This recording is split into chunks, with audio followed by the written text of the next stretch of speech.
ত্রয়োদশ জাতীয় সংসদ নির্বাচনে জনগণের রায়কে পাল্টে দেওয়ার জন্য ইন্টারিম গভর্নমেন্টের 4 থেকে 5 জন উপদেষ্টা যে ইঞ্জিনিয়ারিং করেছেন, আমাদের নেতৃবৃন্দ নির্বাচনের পূর্বে কথা বলেছেন।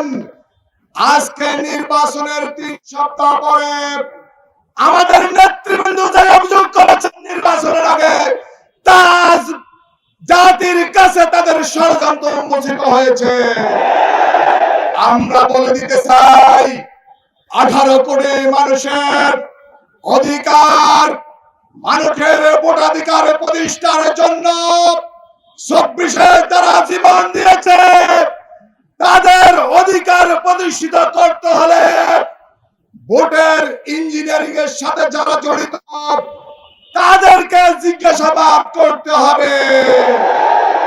রেজওয়ান হাসানকে জিজ্ঞাসাবাদ করতে হবে। ডক্টর খলিলুর রহমান পুরস্কার হিসেবে পররাষ্ট্রমন্ত্রী হয়েছে।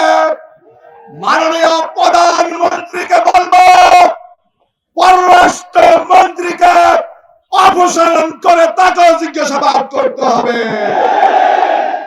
আসুন গণতন্ত্র দেশ জাতির সর্বক্ষেত্রে অধিকার প্রতিষ্ঠার জন্য লড়াই সংগ্রাম আজকে শুরু হয়েছে। আগামীতে সংসদের বাইরে বিরোধী দল যথাযথ ভূমিকা পালন করবে। সকলকে ধন্যবাদ জানিয়ে আমার সংক্ষিপ্ত বক্তব্য এখানে শেষ করছি। আল্লাহ হাফেজ। বাংলাদেশ জিন্দাবাদ, বাংলাদেশ জামাত ইসলামী জিন্দাবাদ।